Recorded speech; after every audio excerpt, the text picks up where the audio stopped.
Bienvenue au Rendez-vous à la 3, un podcast dans lequel on va parler d'entrepreneuriat, d'impact et de projets menés par des passionnés. Bonjour à tous et à toutes, je suis Lia Ferranti et je suis la cofondatrice d'Ala3 Media, une maison de production de podcasts éducatifs et engagés.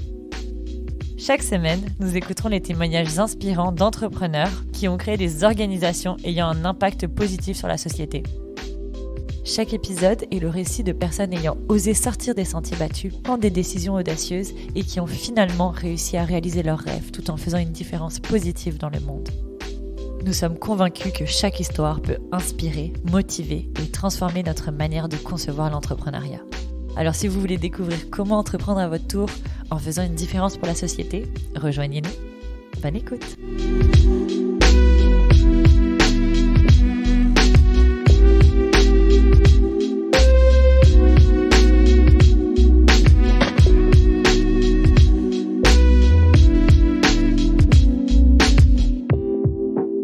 Alors bonjour à tous et à toutes, aujourd'hui on reçoit Lara sur le podcast. Merci beaucoup d'avoir accepté de participer. Merci énormément Lia pour l'invitation, ça me fait super plaisir d'être avec vous aujourd'hui. Alors pour commencer un peu, est-ce que tu veux nous parler un peu de ton parcours personnel, tes études, rapidement, t'en fais pas, puis peut-être tes premières expériences professionnelles qui t'ont mené à l'entrepreneuriat? Oui, donc j'ai commencé assez jeune à m'impliquer, initialement dans du bénévolat, rapidement c'est devenu des projets personnels, donc à l'âge de 13 ans, j'ai mis sur pied une série d'événements mode où on alliait les arts, mais aussi déjà la notion d'impact, donc on organisait des défilés de mode où on invitait des designers locaux avec des matières naturelles, mais aussi qui travaillaient de manière éthique, donc toujours aussi cette notion d'éducation. Puis rapidement, en fait, c'est à travers ce projet-là qui s'appelait Mire en scène où j'ai compris ce qu'était l'entrepreneuriat et c'est aussi durant ces années-là où j'ai eu la piqûre puis que je me suis dit « Quand je vais être grande, je vais être entrepreneur, je vais un jour fonder ma propre entreprise. » Et c'est ces expériences-là qui ont fait que j'ai décidé d'aller étudier en administration des affaires, donc à l'Université Laval, et plus particulièrement un programme de l'Université Laval, soit les missions commerciales, où justement on participe environ une trentaine d'étudiants qui sont sélectionnés à travers l'ensemble des programmes de l'université et on est amené à trouver, donc à démarcher une entreprise, que l'entreprise nous donne un mandat et que par la suite on aide l'entreprise soit à exporter, soit à importer, soit à aller faire une étude de marché. Bref, le mandat peut être très divers. Moi, j'ai eu la chance de faire une mission commerciale en Inde et c'est là que j'ai eu la piqûre aussi pour le développement de marché et l'international. Waouh! Il y avait plusieurs options. Est-ce que c'était comme volontaire de choisir l'Inde ou... Ouais, donc à chaque année, ils sélectionnent des destinations différentes. Okay. Lorsque je l'ai faite, donc c'était en 2011, il y avait 2 destinations qui étaient offertes aux entreprises, donc le Royaume-Uni et l'Inde. Wow. Je faisais partie de la cohorte qui s'en allait en Inde, donc moi j'avais envie d'un challenge, j'avais envie d'être dépaysée. Ouais, je me doute que ça devait être un choc. Oui, ben ça a été un choc, mais aussi, je dirais, vraiment des belles rencontres. Ouais. Très humaine. Moi, j'ai adoré l'Inde, mais c'est à ce moment-là aussi que j'ai compris qu'on avait une créativité au Québec qui est absolument incroyable, qui, à mon avis, ne se retrouve nulle part ailleurs. Puis quand on regarde à l'international, souvent sur les gros projets, on découvre souvent dans les équipes un win québécoise qui amène ces petites touches-là. Donc, par la suite, après l'émission commerciale, j'ai décidé de lancer... une première entreprise qui s'appelait le groupe Subrosa et où, justement, 50% de nos activités consistaient à accompagner des entreprises d'ici dans leur développement de marché. Donc, on a eu l'occasion d'accompagner des entreprises, évidemment, dans le reste du Canada, mais également aux États-Unis, en Europe, en Chine, ainsi qu'en Australie. Et l'autre 50%, ça a été vraiment ce qu'on appelait un full service agency, donc une agence 360, pour appuyer ces stratégies de commercialisation-là. Et eux, ils exportaient dans d'autres pays, en dehors de leur pays, en fait. Tu les aidais à aller dans un nouveau marché. Exact. Donc, des fois, c'était vraiment d'exportation de produits. Des fois, c'était des démarches initiales afin de voir est-ce que c'est un bon marché ou Ouais. pas. Dans le sens que des fois, des clients nous envoyaient, nous disaient « Ah, ben moi, on est intéressé, par exemple, par tel pays en Europe, aller faire une étude de marché, aller commencer à voir au niveau des différents partenaires potentiels qu'on a identifiés s'il y a de l'intérêt. Donc, des fois, les réponses étaient positives, mais des fois, les réponses étaient négatives. Puis, ça leur permettait de savoir, bon, ben OK, c'est peut-être pas le bon marché pour nous, essayons avec un autre marché pour justement le prendre de la croissance. C'est une validation, c'est drôle. Peu importe à quel niveau on est dans une entreprise, il faut toujours faire de la validation, même pour aller dans un nouveau marché. Donc, je pense que c'est un bon rappel aussi pour toutes les startups. Oui, parce que souvent, au final, ça coûte moins cher d'aller faire une pré-validation que d'investir toutes les sommes pour réellement entrer dans un marché pour finalement réaliser que, en fait, le fit est peut-être pas là. Non, c'est vrai. Et puis, c'est un des trucs les plus durs, je trouve, c'est réussir à rentrer sur le marché. Parce que même si ton produit est génial, est-ce que ça va marcher? Est-ce que c'est le bon marché, justement? Est-ce que toutes ces questions-là, des fois, on préfère pas se poser parce que c'est tellement gros. Et ensuite, donc, tu as fait ça pendant plusieurs années? Donc, j'ai été avec le groupe Sub Rosa jusqu'en 2018, suite à quoi j'ai pris, dans le fond, 1 année et demie vraiment à mon compte, donc suite au rachat de mes parts par mon ancien associé. J'ai vraiment fait beaucoup de réflexions. Et à ce moment-là, c'était clair pour moi que je souhaitais poursuivre sur la voie de l'entrepreneuriat. C'était clair que je souhaitais continuer à bâtir des entreprises. Et dans ma réflexion, en fait, je me suis dit, un jour, j'aimerais ça démarrer une marque, démarrer quelque chose qui a un impact social, démarrer un projet qui a aussi un impact environnemental, qui est plus grand que moi, qui a la possibilité, pardonne-moi l'anglicisme, mais de scaler et de rejoindre des millions de personnes. Donc, je m'étais mis un peu ces critères-là, puis je l'avais laissé un peu là, sur le back burner, comme on dit en bon québécois. Et en parallèle, j'ai décidé de démarrer Nordet & Co., donc une agence où on fait de la stratégie, du design et du marketing, mais également toujours là, avec ce souci d'impact social, d'impact environnemental. Donc, on travaille avec des marques, avec des entreprises d'ici, dans leur croissance, mais toujours avec ce désir d'avoir un impact. Génial. Donc, en fait, toutes tes stratégies, tu les gardes orientées toujours là-dedans. Et tu vas aider à mettre en place des stratégies qui gardent cette vision-là toujours. Exact. Ou même, des fois, il y a des entreprises qui ne sont pas nécessairement à impact et qui se questionnent, qui souhaitent savoir comment est-ce que je peux améliorer mon produit, mon service. Des fois, ça peut être des choses aussi simples que de changer un packaging. Donc, on pourrait imaginer une entreprise qui fait justement des biens de consommation, qui va produire des milliers d'exemplaires. Des fois, un simple petit changement peut avoir une répercussion qui est beaucoup plus grande. Et ce qui est hyper intéressant, c'est que par la suite, ça l'amène aussi, tout ce questionnement-là qui se répercute dans, en fait, toutes les volets de l'entreprise. Oui, absolument. Et est-ce que tu as eu des exemples concrets d'entreprises que tu as réussi à amener vers un impact? Oui, donc on a certaines entreprises où, justement, on a eu ces réflexions par rapport même à la mission. Il y en a certaines qui, suite à des planifications stratégiques, ont décidé de justement commencer le parcours pour devenir B Corp en tant que tel. D'ailleurs, il y a une super boîte qui s'appelle Boîte Pack qui accompagne aussi là, au niveau de tout le parcours B Corp. Donc, c'est sûr que notre rôle en tant que consultant, quand on fait une stratégie, quand on accompagne des dirigeants, des entrepreneurs, souvent, c'est de planter des graines. Donc, par la suite, c'est intéressant de voir qu'est-ce qui grandit parce qu'au final, c'est à eux de prendre la décision.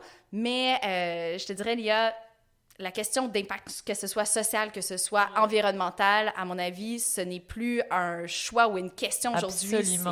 C'est quelque chose que les entreprises doivent faire. Les consommateurs, les clients s'attendent à ça maintenant. Absolument. Puis je pense qu'une entreprise qui ne prend pas ça en compte risque d'avoir des problèmes bientôt, parce que je pense que tous les consommateurs, on est de plus en plus sensibilisés à ça, donc on va pas pouvoir passer à côté, hein. Puis en plus, la planète va pas très bien, donc si on change pas nos pratiques rapidement, je pense que ça va pas bien aller. Et d'ailleurs, d'un point de vue impact, tu viens de lancer une nouvelle entreprise. Est-ce que tu nous en parlais un peu, Iris et Arlo? Donc, le 8 mars dernier, mon équipe et moi, on a lancé Iris et Arlo, une marque d'ici de produits menstruels sains et durables. Tout ça est né, en fait, du constat. J'ai pris une boîte de serviettes. Bon, voilà, c'est encore cette période-là du mois, l'histoire classique. Je veux dire, j'étais à la salle de bain et voilà, j'ai réalisé que... Il fallait acheter des produits. Voilà. Exactement. Et j'ai pris ma boîte, puis... J'ai toujours eu l'habitude de lire qu'est-ce qu'il y avait dans les différents produits que j'utilise, les ingrédients, etc. Puis je me disais, mais c'est pas juste du coton qu'il y a dans cette serviette-là. Absolument, ouais. Or, sur la boîte, c'était que écrit « fait avec du coton ». Là, je me disais, OK, oui, mais il y a un flou, là. Donc, je me suis dit, ben, est-ce qu'en fait, c'est une erreur de packaging? Est-ce qu'il manque quelque chose? Donc là, j'ai ressorti par la suite une boîte de tampons, même chose. Ah ouais. Puis, je me suis dit, ben, voyons, qu'est-ce qui se passe? Donc, ben, j'ai commencé à faire de la recherche, à lire des études et rapidement, en fait, j'ai constaté que la législation, elle est encore floue. Et ce qui m'a surtout choquée, c'est une étude en particulier qui, justement, ressortait que sur les grandes marques de produits traditionnels, en moyenne, on retrouve de 20 à 30 produits chimiques. C'est fou. Je veux dire, c'est hallucinant. Vraiment. Donc, j'ai été estomaquée quand j'ai réalisé ça parce que, je veux dire, c'est des produits qu'on va utiliser durant environ 40 ans de notre vie. On va être menstrué jusqu'à presque 7 ans en continu, ce qui est immense. Et là, je me disais, attends une seconde, c'est en contact direct avec nos parties intimes qui est la partie qui absorbe le plus. Mm-hmm. Donc, c'est ça. C'est vraiment ce choc-là d'un point de vue santé en premier. Et ensuite, l'impact environnemental, ben, rapidement, en creusant, j'ai réalisé que la majorité des produits traditionnels sont composés de plastique. Donc, une serviette traditionnelle peut prendre jusqu'à 800 ans pour se décomposer. C'est fou, hein? Donc, l'impact d'un seul individu qui, en moyenne, va consommer 11 000 produits est incroyable. En fait, c'est vraiment à tous les niveaux. Santé, écologique, il n'y a rien qui va, en fait. Hein. Puis en plus, les produits sont dangereux pour la santé. J'imagine qu'il doit y avoir des risques cancer, etc. Sans parler des chocs toxiques dont on a quand même beaucoup entendu parler. C'est vraiment effrayant, je trouve. Et c'est dommage parce qu'on oublie toute cette partie de la population. C'est comme si, pendant des années, tous les produits hygiéniques n'avaient pas changé, évolué. Même combat avec la pilule, hein, enfin avec les méthodes en général, hein, je dirais, mais c'est fou, vraiment. Moi, personnellement, je suis très sensibilisée à ça parce que j'ai de l'endométriose. Et du coup, pendant des années, j'ai fait des recherches et tout ça. Puis maintenant, je suis passée aux culottes menstruelles et je suis une fervente fan. Mais c'est sûr que quand je dois acheter des produits hygiéniques, je trouve ça très difficile de trouver des produits sans rien. Ouais, ben c'est extrêmement difficile. Puis, je veux dire, là, tu touches à tellement de sujets, je veux dire, ne serait-ce que l'endométriose, qui touche une femme sur 10. Exactement. Et on n'en parle presque pas. Mm-hmm. Donc, je veux dire, il y a ça. Ensuite, je veux dire, évidemment, tout l'impact écologique et toutes les alternatives, que ce soit des coupes, des applicateurs tampons, je veux dire, des culottes, ça, on n'en parle pas. Non, c'est ça. Alors que beaucoup de femmes sont... Les protections classiques, ça va pas à toutes les femmes, ça fonctionne pas avec tout ce qu'on fait au quotidien. Exact. Donc, vraiment de démystifier tout ça. Ben, en fait, justement, ça touche aussi au volet plus, je vais dire, éducatif d'Iris et Arlo. Parce que rapidement, ben, quand j'ai fait les recherches initiales, ben, j'ai aussi constaté que il y avait un manque d'éducation, oui, auprès des jeunes. C'est 1 jeune sur 4 qui ne sait pas qu'est-ce que c'est des menstruations et encore moins comment les gérer si c'est quelque chose qui va naturellement leur arriver. Fait que c'est hyper inquiétant, mais même moi, en faisant en fait toute la recherche, en faisant mon plan d'affaires avec mon équipe, on en apprend à tous les jours et on se dit... J'en suis sûre. Mais c'est dingue parce qu'on est une équipe de jeunes intéressés, informés, je veux dire curieux, on lit et il y a encore énormément de choses qu'on ne sait pas encore. Non, c'est fou. Hein. Puis c'est quand même, quand on y pense, qu'il n'y a pas de législation qui protège qu'est-ce qu'on met. Parce que, bon, je pense que beaucoup de personnes qui sont sensibilisées à l'impact et tout ça, on va aller acheter des tampons où il y a écrit coton biologique et tout ça. Mais en réalité, on ne sait pas comment il est fait, ce coton. On ne sait pas avec quoi il était en contact. Donc, c'est dommage qu'il n'y ait pas de loi qui nous protège en tant que consommateur, consommatrice. Exact. Mais en fait, ce qui est aussi inquiétant, c'est le fait que, ben, souvent, en fait, il y a des entreprises qui vont dire, ben, en fait, non, on est dans les limites légales, les limites qui sont peut-être un peu plus santé. Mais, à mon avis, je le compare aussi à la cigarette. Ben, la cigarette, il y a plusieurs années, ils ne connaissaient pas, en fait, tous les impacts sur la santé. Alors, en ce moment, on n'a pas toutes les études sur quel est l'impact de ces différents produits chimiques, ces différents produits toxiques-là qui s'accumulent dans notre corps. Donc, à mon avis, vaut mieux prévenir que guérir et s'assurer qu'on utilise des choses qu'on le sait, en fait, qui sont saines pour nos corps. Exactement. Et quand tu as vu, du coup, tout ça, tu t'es dit, je vais monter une marque, quelque chose qui produit. Qu'est-ce que tu fais concrètement avec Iris et Arlo? Oui.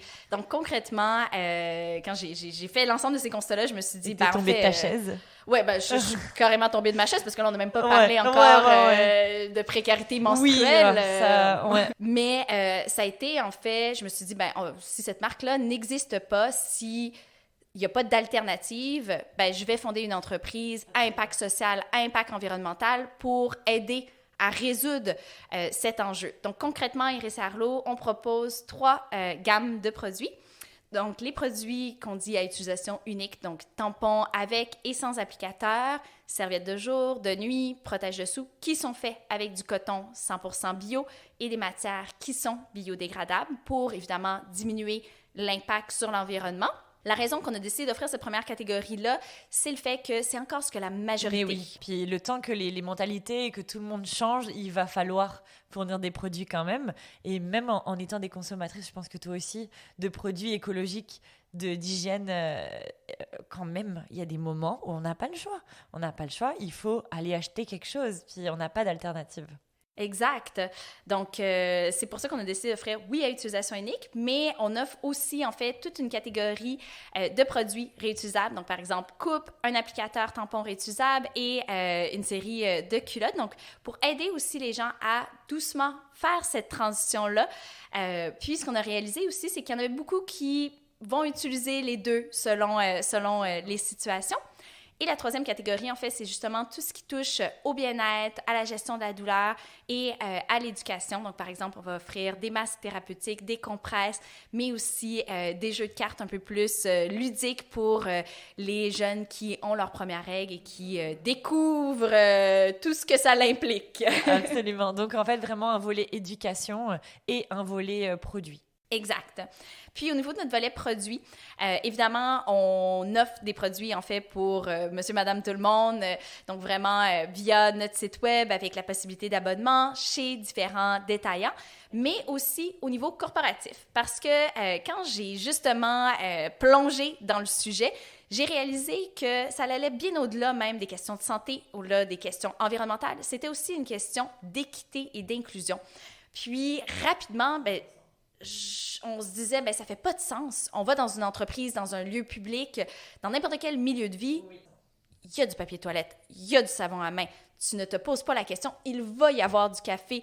Les employeurs se battent pour avoir justement les meilleures machines à café, les meilleures... Ouais. Or, quelque chose qui est aussi essentiel que, un produit menstruel, dans le sens que, je pense que ça nous est tout arrivé d'arriver puis à la salle de bain et de se dire « Oh, mince, c'est aujourd'hui et j'ai rien avec moi. » Donc, qu'est-ce qu'on fait?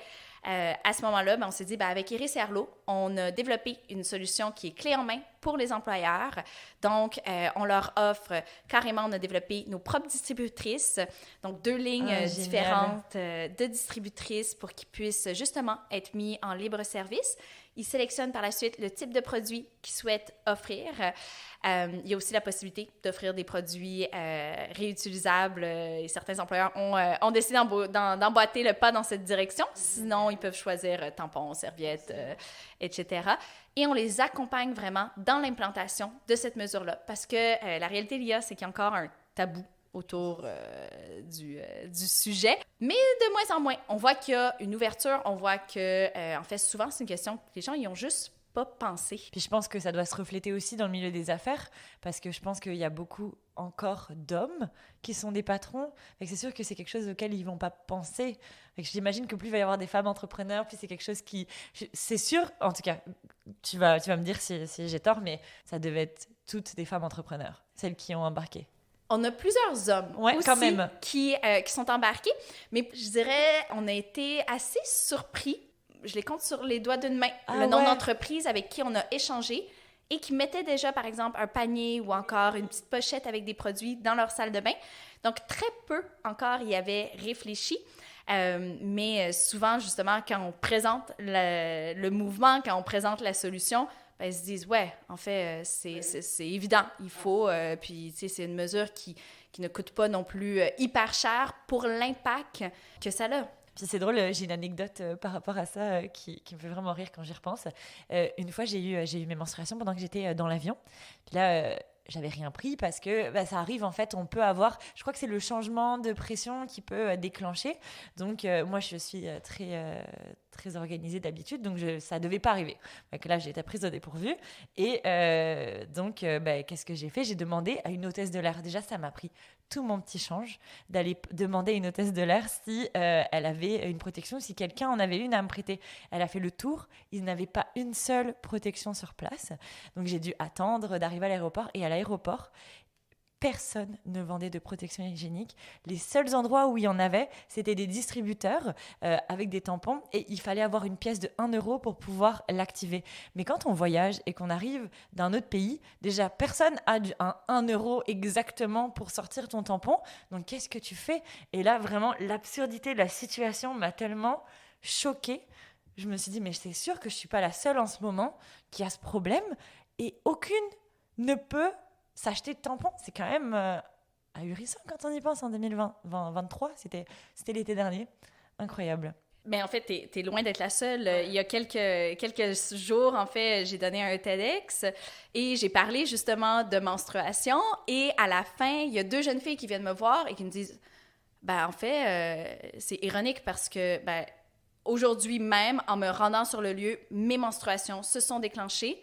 Sur le lieu, il y avait une distributrice, mais même chose que dans une salle de bain, et ça prenait des pièces de monnaie. Les 2 jeunes filles n'avaient pas de pièces de monnaie. Ah ouais, non, c'est fou, hein. Puis, tu parlais un peu de la précarité menstruelle. Il faut savoir aussi, est-ce que vous avez fait des partenariats? Parce que je sais qu'il y a des subventions de la ville pour aider les personnes qui ont peut-être moins de budget, parce que c'est sûr qu'acheter du réutilisable, c'est économiquement meilleur sur du long terme, mais sur le moment, c'est vrai que faire l'étape d'acheter une culotte menstruelle quand on ne sait pas si ça va nous plaire, c'est une cinquantaine de dollars en général le minimum pour commencer. Donc, est-ce que c'est quelque chose que vous avez, j'imagine, vous avez pensé? Ça a été vraiment aussi un des éléments, je vais dire, déclencheurs dans ma décision de fonder Iris et Arlo. C'est le fait qu'au Canada, c'est 27% des Canadiennes qui sont touchées par la précarité menstruelle et qui ont souvent à faire des sacrifices pour s'acheter des produits. C'est fou. Et 8% qui, régulièrement, 8% des Canadiennes, c'est énorme, qui doivent faire le choix entre est-ce que je mets de la nourriture sur ma table, un toit sur ma tête ou des produits menstruels? C'est honteux, vraiment. Ça n'a aucun sens. Donc, en fait, nous, ce qu'on a décidé de poser comme geste avec Iris et Arlo, c'est que pour chaque achat, on redonne des produits à la communauté.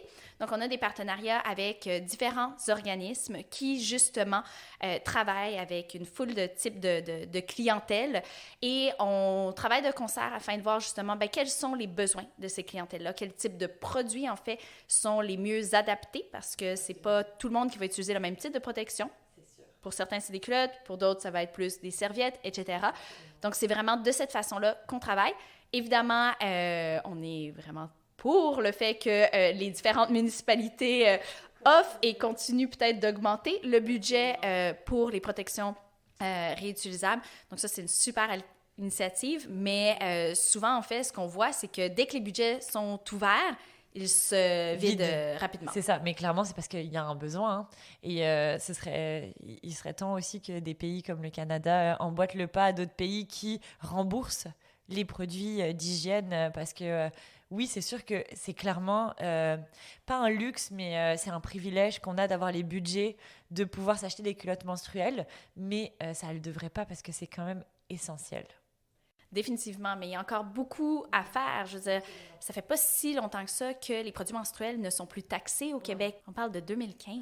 Ah ouais, ok. Ouais. Puis aux États-Unis, il y a encore énormément d'États où les produits sont taxés, mais que, je veux dire, des fusils, des bottes de cow-boy, alléluia, ne sont pas taxés. C'est ridicule. C'est incroyable. Hein. Donc, je connais pas la législation en Europe. Je sais pas trop si eux c'était taxé, mais je sais qu'ils ont mis en place quand même pas mal de choses.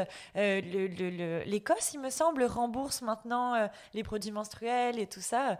Et il y a aussi les congés menstruels maintenant qui peut-être arriveront ici aussi. Je pense qu'il y a de plus en plus d'entreprises qui font ça aussi.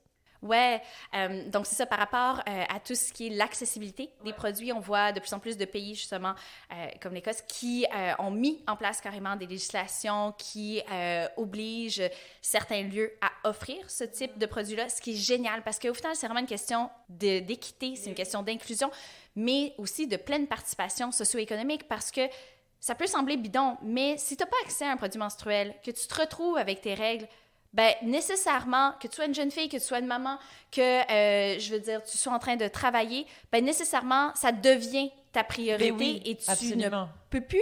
Ben oui, tu peux pas travailler, en fait, si tu peux pas, à ce moment-là, intervenir, en fait.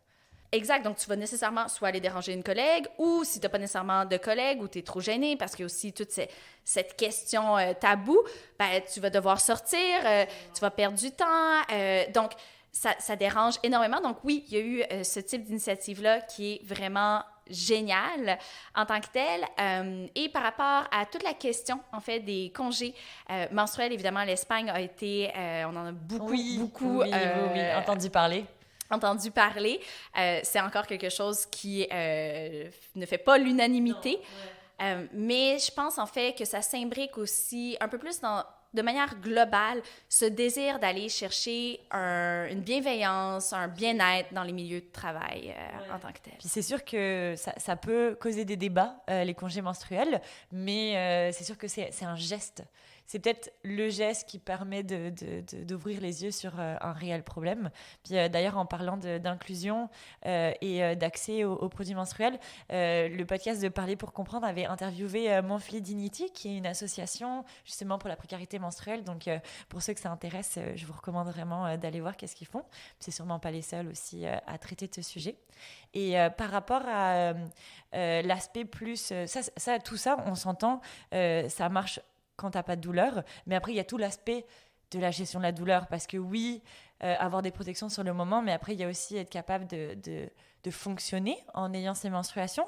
Et tu parlais donc que vous avez mis en place quand même, il y a un volet là-dessus, ce qui est accompagnement pour la douleur. Est-ce que vous avez mis donc des produits en place pour aider ça? Ouais, donc pour le lancement, on offre une compresse thérapeutique. Donc ça, c'est vraiment notre premier produit par rapport à toute la question de la gestion de la douleur. Cela dit, on a d'autres produits qui sont en cours de développement, vraiment focusés sur la gestion de la douleur parce que oui, c'est une femme sur 10 qui va malheureusement faire de l'endométriose. Par contre, je pense que n'importe qui a des règles... Exactement. Puis l'endométriose, c'est juste une des maladies qu'on peut avoir, mais il y a tellement de différentes façons. Il y a plein de femmes qui ont des douleurs aussi sans avoir de l'endométriose. Et puis ça, c'est quand en plus on est diagnostiqué. Il y en a beaucoup qui ne sont pas diagnostiqués. Exact. Donc, c'est ça. On est en train de travailler sur certains autres produits, puis on a bien hâte de pouvoir les lancer. Et en quoi ça consiste, cette compresse thérapeutique? Est-ce que c'est quelque chose qui est naturel ou est-ce qu'il y a un médicament? Comment vous avez développé ça? Oui, donc on reste, donc c'est une compresse thérapeutique qui est faite à 100% au Québec. À l'intérieur, c'est de l'orge perlée, donc elle peut être soit utilisée froide, soit qu'elle peut être utilisée chaude. Donc ce qui est sympathique en fait, c'est que oui, quand tu es dans cette jolie période-là du mois, tu peux l'utiliser, la faire chauffer pour que justement ça l'aide au niveau des douleurs. Mais par exemple, elle peut être aussi utilisée par n'importe qui en fait dans une maison. Donc, ça, c'est vraiment le premier produit qu'on a sorti en lien avec ça. Et tu parlais donc vous distribuez pour des entreprises, mais j'imagine aussi dans du commerce de détail. Est-ce qu'on va pouvoir acheter dans des pharmacies ou ce genre de choses les produits? Donc, c'est ça. En fait, nos produits vont être disponibles dans différents points de vente. Donc, autant des boutiques indépendantes. On est actuellement en discussion avec des plus grandes chaînes également. Donc, on est encore une jeune entreprise. Mais l'idée, en fait, c'est que les produits d'Iris et Arlo soient disponibles auprès du plus grand nombre de personnes possible. Parce que ce qu'on veut, en fait, c'est une mini-révolution qui touche, en fait, 50% de la population. Donc, oui. Puis, par la suite, évidemment, nos produits vont être disponibles sur notre site Internet, donc livré chez vous sans souci et avec possibilité d'abonnement parce que, je ne sais pas pour toi, mais moi, des fois, j'ai la tête ailleurs et évidemment, je n'ai plus de produits au moment où est-ce que j'ai besoin. Exactement. D'un point de vue plus entrepreneurial, je sais que tu as commencé un peu ça en faisant une levée de fonds, un sociofinancement. Comment ça s'est passé? Comment tu as décidé de faire par rapport à ça? Oui. Donc, notre sociofinancement, on l'effectue actuellement sur La Ruche. Donc, la campagne prend fin le 11 mai. Donc, si vous souhaitez aller voir sur La Ruche, Québec, juste à taper Iris et Arlo et vous allez trouver le projet. En fait, on a décidé d'y aller avec cette campagne, avec cette plateforme-là pour mener notre campagne pour différentes raisons. Tout d'abord, le fait que c'est une plateforme qui est à l'échelle du Québec, donc qui est vraiment bien ancrée dans les communautés. Pour nous, justement, avec le fait qu'on redonne différents produits, c'est important aussi d'y aller avec une plateforme locale. Ensuite, il y a aussi l'implication de différents partenaires, dont le secrétariat à la jeunesse. Donc, on trouvait ça super intéressant que le secrétariat à la jeunesse s'est engagé. Donc, notre objectif, c'est 100 000 $ et le secrétariat à la jeunesse s'est engagé avec le fonds 1001 pour doubler, en fait, chaque contribution. Donc, par exemple, quelqu'un qui dit « j'achète une culotte menstruelle et différents produits, environ une cinquantaine de dollars », à ce moment-là, le secrétariat à la jeunesse va redonner aussi un 50 $ et nous, on s'est engagé à doubler l'impact. Donc, avec chaque achat, Iris et Arlo donne déjà à la base des produits pour des gens qui sont en situation de précarité. Et là, on vient doubler l'impact. Et au-delà de tout ça, il y a Desjardins qui s'est engagé comme partenaire et à l'atteinte de notre objectif, donc du 100 000 $, ils vont nous remettre un 50 000 $ qu'on va utiliser entièrement pour redonner dans les différentes communautés, pour réduire la précarité menstruelle. Donc, c'est vraiment une plateforme qui est géniale pour rassembler tout le monde, puis en même temps, faire connaître, dans le fond, cette nouvelle alternative-là. Et ça implique quoi de faire une campagne de sociofinancement? Oui, ça implique beaucoup de choses. Ouais, je me doute. Beaucoup de travail de marketing. Oui, ça implique surtout beaucoup de préparation. J'ai évidemment, avec mon équipe, on a échangé avec plein de personnes qui avaient auparavant fait des campagnes de financement participatif. Dans mon entreprise, précédemment, j'avais aussi accompagné d'autres entrepreneurs dans le cadre de leur campagne. Donc, on était quand même informés là, par rapport à l'aventure dans laquelle on se lançait. Donc, c'est sûr que ça a nécessité presque, je dirais, 1 an de préparation pour bien préparer autant le matériel de communication, tous les différents outils d'un point de vue marketing, mais aussi, en fait, tu veux aviser ton réseau en amont qu'il y a une campagne qui s'en vient. Tu veux déjà les pré-solliciter pour savoir « Hey, on va lancer ce projet-là. Est-ce que ça t'intéresse? Est-ce que je peux compter sur ton appui? » Donc, c'est sûr que tu veux aussi t'assurer de bien préparer le tout et t'assurer aussi que ton, pardonnez-moi l'anglicisme, mais ton plan de match pendant la campagne, donc nous, on mène une campagne de 60 jours, est bien défini. Donc, par exemple, on a tenu un événement de lancement stratégiquement le 8 mars pour la Journée internationale du droit des femmes. On a lancé le tout en collaboration avec l'Avri, donc ils nous ont accueillis dans leur bureau et on a invité justement, oui, nos partenaires, oui, les entreprises qui s'étaient déjà engagés en tant que tels, mais on a aussi eu l'occasion de collaborer avec Brouillard qui nous ont donné un coup de pouce au niveau de tout ce qui était relations de presse. Donc, on a créé un petit buzz autour du lancement pour justement faire connaître Iris et Arlo, inviter les gens également à contribuer. Donc, c'est sûr que ça nécessite de l'organisation et tout au long de la campagne, il ne faut jamais lâcher le morceau en ce sens que c'est probablement la chose qui est la plus difficile pour quelqu'un qui fait un sociofinancement, c'est de justement constamment être en train de solliciter son réseau. Comment, en tant que jeune start-up, tu t'es dit, OK, est-ce que je suis capable de m'engager à donner ça en échange? Comment vous avez pensé ce plan de match-là? Ouais. Donc, nous, principalement, les contreparties, donc ce qu'on donne en échange, c'est principalement des produits. Donc, on l'utilise aussi comme une manière de faire de la prévente. Et de tester le marché, en fait. Exactement. Donc, c'est hyper intéressant. Donc, par exemple, les culottes menstruelles, ben, ça nous permet de voir, OK, quel modèle, donc on a 5 modèles, intéresse le plus les gens? Quelles vont être les tailles? Donc, de voir, donc c'est une mini-étude de marché en même temps. Donc, c'est hyper, hyper intéressant. Après, c'est sûr que nos produits ne s'adressent pas à l'ensemble de la population. Donc, on a aussi mis des contreparties. Donc, par exemple, un don pour soutenir des jeunes en situation de précarité menstruelle pour leurs premières règles.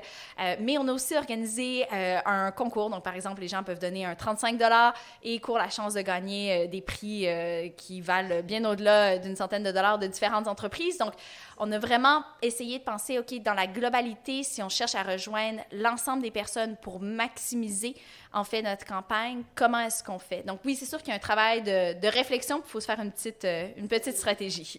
Et c'est vrai que c'est un outil, justement, de test pour ton marché qui est super pertinent, parce que j'imagine que tu peux aussi prévendre et voir avant même de t'embarquer dans la création, d'en produire vraiment le produit, en fait, tu peux tester en voyant si les gens l'achètent. Définitivement.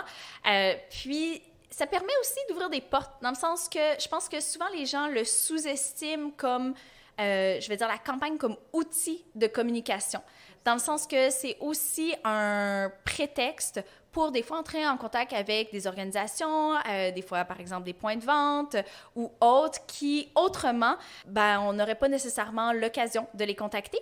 Puis, veut pas, ben, ça permet d'agrandir le réseau qu'on touche. Donc, ça a ouvert aussi des portes des gens qui sont venus vers nous, qui ont entendu parler du projet, qui se sont dit « Ah, ben nous, on souhaiterait collaborer avec vous, bon, de plein de façons. » Donc, c'est aussi à ne pas sous-estimer presque le pouvoir. comme un outil de vente, en fait. Définitivement. Parce que je pense que ça, c'est un des enjeux que beaucoup de startups ont, même de PME, c'est la partie vente. Donc, je n'avais jamais pensé à ce financement de ce point de vue-là. Ouais. Puis, ben, en fait, c'est un outil de vente. Puis, je pense qu'en tant qu'entrepreneur, tu veux toujours que ton produit soit parfait avant de lancer. Mais ça te force aussi un peu, dans le sens que nous, on s'était dit, OK, ben, on le lance. Et peu importe ce qui arrive, le 8 mars. Donc, ça nous a mis là, une date limite, une date butoir, un peu plus de pression pour dire, ben, c'est annoncé, c'est public, go, maintenant, il faut plonger. Donc, de pas toujours se dire, on va continuer un peu plus, ça va être parfait. Non. On lance, on essaie, on va réitérer, on va avoir différentes itérations de toute façon. Ben oui, absolument. Et ben, pour le mot de la fin, c'est quoi ta vision long terme pour Iris et Arlo? Oui, donc ma vision à long terme ou mon, je veux dire, mon big hairy rêve, goal, exact. Donc mon rêve un peu fou, ouais. mais que je pense qu'il n'est pas si fou que ça. Je suis déterminée J'en suis certaine. À le concrétiser. C'est que d'ici maximum 10 ans, dans l'ensemble des salles de bain en Amérique du Nord, on retrouve des produits menstruels.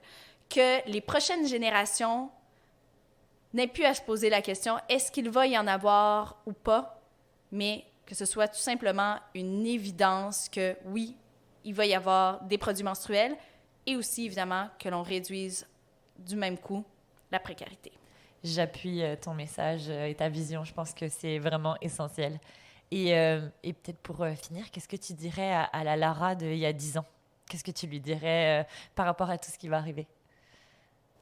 D'oser, de ne pas avoir peur de la grandeur des idées en tant que telles. Je te cacherai pas, Lia, que j'avais un peu le vertige et ben, de ne pas avoir peur, de justement faire le saut, puis des fois de proposer des idées qui sont ambitieuses, des idées qui des fois peuvent déranger, mais je pense que n'importe quelle idée bien amenée a le pouvoir aussi de changer les choses. Et c'est ce que je réalise. On réussit avec Iris et Arlo actuellement à changer les choses pour beaucoup de gens, on espère. Donc, ouais, de ne pas avoir peur, d'oser. J'adore. Merci beaucoup. Merci beaucoup pour cette belle conversation. C'était super inspirant. Puis, je vais mettre la campagne de sociofinancement dans la description. Vous aurez accès à toutes les informations. Donc, merci beaucoup. Merci pour l'invitation.